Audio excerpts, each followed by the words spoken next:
Welcome to my channel Pallavi digital arts. నక్క మరియు గుడ్లగూబ. ఒక అడవిలో నక్క మరియు గుడ్లగూబ ఉండేవి. వీరిద్దరూ ఓ చెట్టు కిందే ఉంటూ మంచి స్నేహితులుగా మారారు. నక్క చాలా తెలివైనది, కాని కొంచెం కుటిలం. గుడ్లగూబ అమాయకంగా ఉండేది, దానికి మంచితనమూ ఎక్కువే. ఒకరోజు నక్క చీకటిగా మారిన వెంటనే గుడ్లగూబతో మాట్లాడింది. రాత్రిపూట నీకు బాగా కనిపిస్తుంది కదా, నీకు రాత్రి వేట ఎంతో బాగా కుదురుతుంది కాబట్టి నాకోసం ఒకసారి వేటకి వెళ్ళు.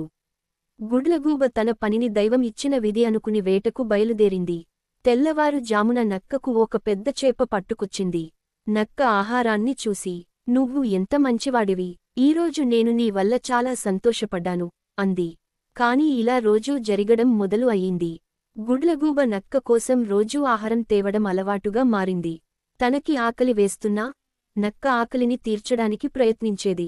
ఒకరోజు ఆ అడవిలో ఉన్న వృద్ధ గాడిద గుడ్లగూబను చూసి, నక్క నిన్నే నమ్ముకుని ఆహారం కోసం వెళ్లడం మానుకుంది. నీ స్నేహాన్ని వాడుకుని పని జరుపుకుంటోంది. నీ మంచితనం వల్లే నువ్వు అనవసరమైన బాధలు పడుతున్నావు అని చెప్పింది. గుడ్లగూబ ఆలోచించి నక్కను పరీక్షించడానికి నిర్ణయం తీసుకుంది.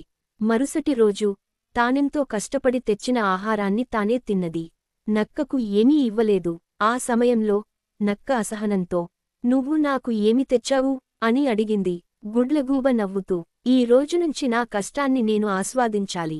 నిజమైన స్నేహం తీసుకోవడమే కాకుండా ఇచ్చేదిగా కూడా ఉండాలి అని చెప్పింది.